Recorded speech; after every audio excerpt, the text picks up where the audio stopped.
Halo, saya Nina Agustina. Di dalam video ini, saya akan menjelaskan tentang cara kerja analisis menggunakan HPLC, yaitu High Performance Liquid Chromatography. Yuk simak videonya. Nah, di sini ada penjelasan tentang HPLC, High Performance Liquid Chromatography. Merupakan salah satu metode fisikokimia berdasarkan pada teknik kromatografinya, di mana fase geraknya berupa cairan dan fase diamnya dapat dalam bentuk cair atau padat. Keuntungan dibanding dengan kromatografi gas karena dia pakai fase gerak liquid. Makanya dia lebih stabil untuk analisis sampel yang tidak mudah menguap dan untuk sampel yang labil pada suhu tinggi. Kemudian, fase diam untuk HPLC ini memiliki diameter yang sangat kecil, kurang dari 40 mikrometer. Makanya, eluen untuk masuk kolom dia dipompa dengan tekanan tinggi. Kemudian, analit yang keluar itu dideteksi dengan detektor yang sangat sensitif. Karena detektor HPLC ini sensitif, berarti kan hasilnya lebih akurat. Sampel itu harus murni, makanya dia dinamakan High Performance Liquid Chromatography. Oke, ini contoh dari beberapa merek HPLC. Di sini bisa dilihat ya, fase geraknya itu diletakkan di bagian atas. Kemudian nanti itu akan ada selang-selang yang menghubungkan untuk dia masuk ke kolom. Kemudian nanti hasilnya akan keluar di kromatogramnya. Nah, rata-rata untuk HPLC yang baru ini, semua metodenya itu auto sampler. Jadi kita tinggal taruh filenya di tempat-tempat sampelnya ini, kemudian nanti kita akan atur dan dia akan menginjek secara otomatis. Jadi asal fase geraknya ini kita siapkan sesuai dengan kebutuhan. Jadi kayak nggak kurang, nggak lebih. Itu HPLC ini bisa secara otomatis menganalisis dan hasil yang didapat pun lebih akurat. Selanjutnya ini contoh dari kolom HPLC. Karena ini sangat kecil sekali ya, kecil sekali. Makanya dia didorongnya itu dengan pompa sehingga tekanannya jadi tinggi. Nah, ini jalur dari pergerakan sampel sampai dia jadi kromatogram. Jadi awalnya dari fase gerak. Fase gerak ini kalau di HPLC itu pasti dia secara otomatis mengalir. Kalau tidak ada sampel, dia itu tidak akan keluar detek kromatogram karena pada detektor itu tidak terdeteksi. Nah, dengan bantuan pompa, fase gerak ini dialirkan melalui kolom ke detektor sampel yang dilarutkan dalam solvent, dimasukkan ke dalam aliran fase gerak dengan cara injeksi. Jadi, sampel ini akan langsung masuk pada ujung kolom. Di dalam kolom ini terjadi pemisahan komponen campuran. Nah, pemisahannya ini ada di kolom. Nah, pemisahan itu berdasarkan perbedaan kekuatan interaksi antara analit dan fase diam pada kolom. Jadi nanti pemisahannya itu berdasarkan interaksinya. Jadi untuk senyawa polar atau non polar itu tergantung nanti pemisahannya pada kolom. Nah, untuk fase gerak itu ada beberapa ketentuan untuk HPLC, yaitu yang pertama mudah diperoleh dan tidak mudah terbakar, serta tidak beracun. Karena nanti pada akhirnya fase gerak ini akan terbuang di waste. Nah, wastenya ini kan pasti nanti dibuang. Makanya sebenarnya dia itu tidak boleh mudah terbakar dan tidak boleh beracun. Oke, lanjut ya. Di poin nomor 2 itu Kemudian fase gerak ini viskositasnya tidak melebihi 0,5 cp.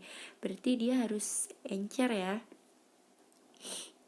Kemudian poin nomor 3 itu fase gerak ini harus sesuai dengan detektornya. Untuk detektor RI, refraktif index, pelarut harus mempunyai indeks bias yang berbeda dengan solut. Dan untuk detektor UV tidak boleh menyerap cahaya pada gelombang cahaya yang dipakai.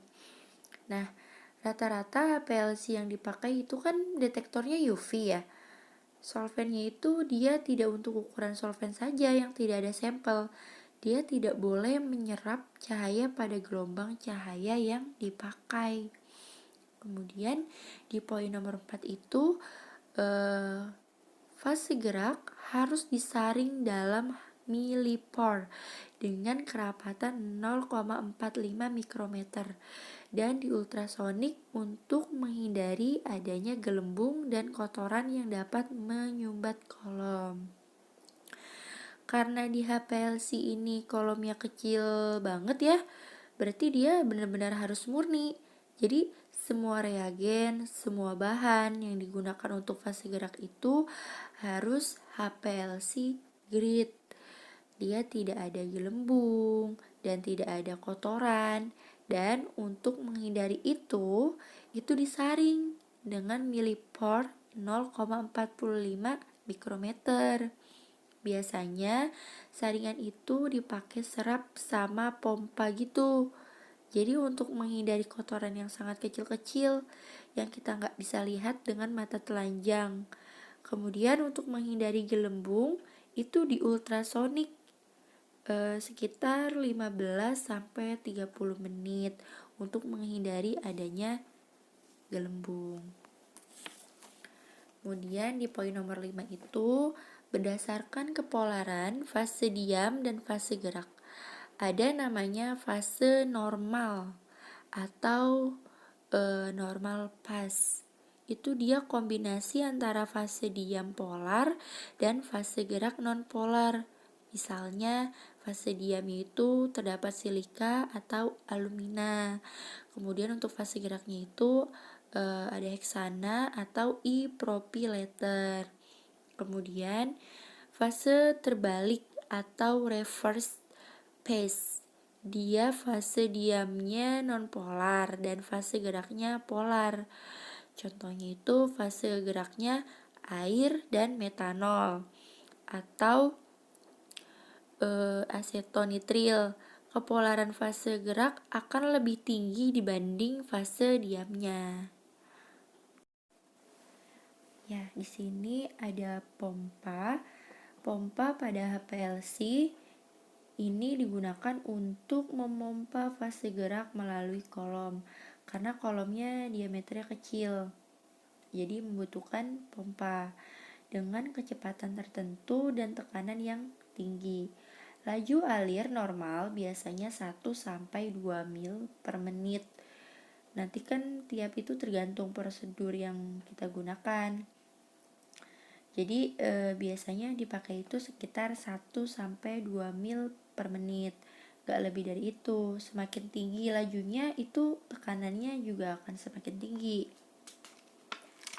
Kemudian pompa dapat mengalirkan fase gerak secara isokratik, yaitu komposisi dan laju alir tetap. Jadi nanti di HPLC itu bisa diatur lah untuk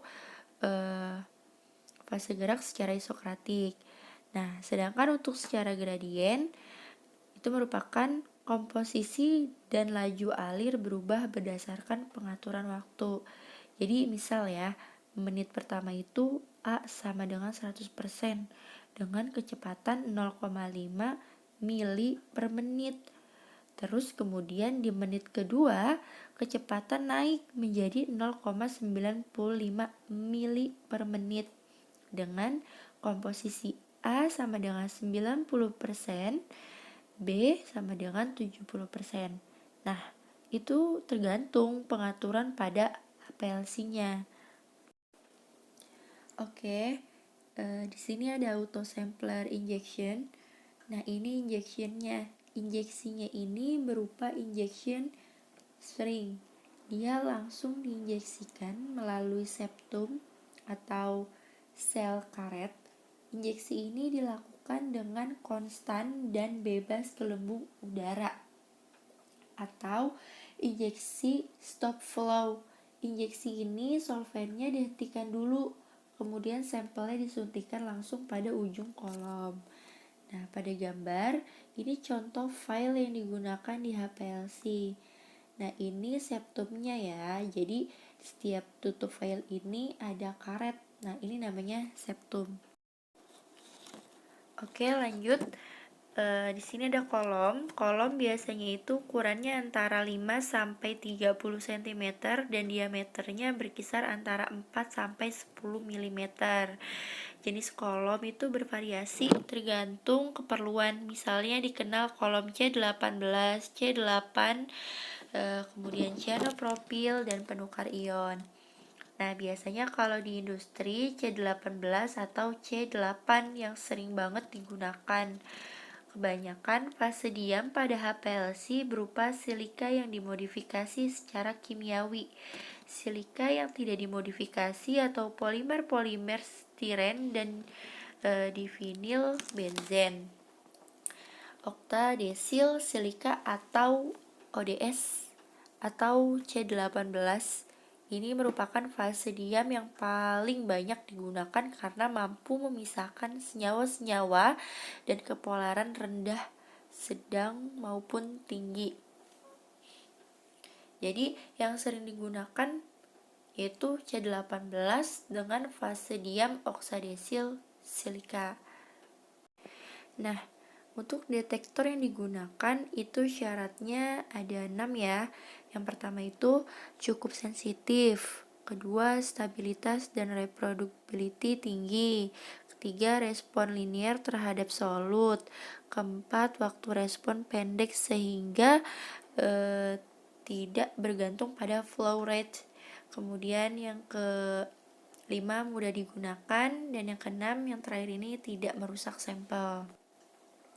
Nah, ini contoh dari kromatogram HPLC. Jadi, ini bisa dilihat ya, itu ada puncak-puncak. Nah, puncak-puncak ini dihitung areanya oleh HPLC-nya. Kalau yang baik itu seperti ini, jadi terpisah secara sempurna. Kemudian, yang bawah itu adalah waktu. Sedangkan yang bagian samping sebelah kiri itu adalah sinyalnya atau areanya.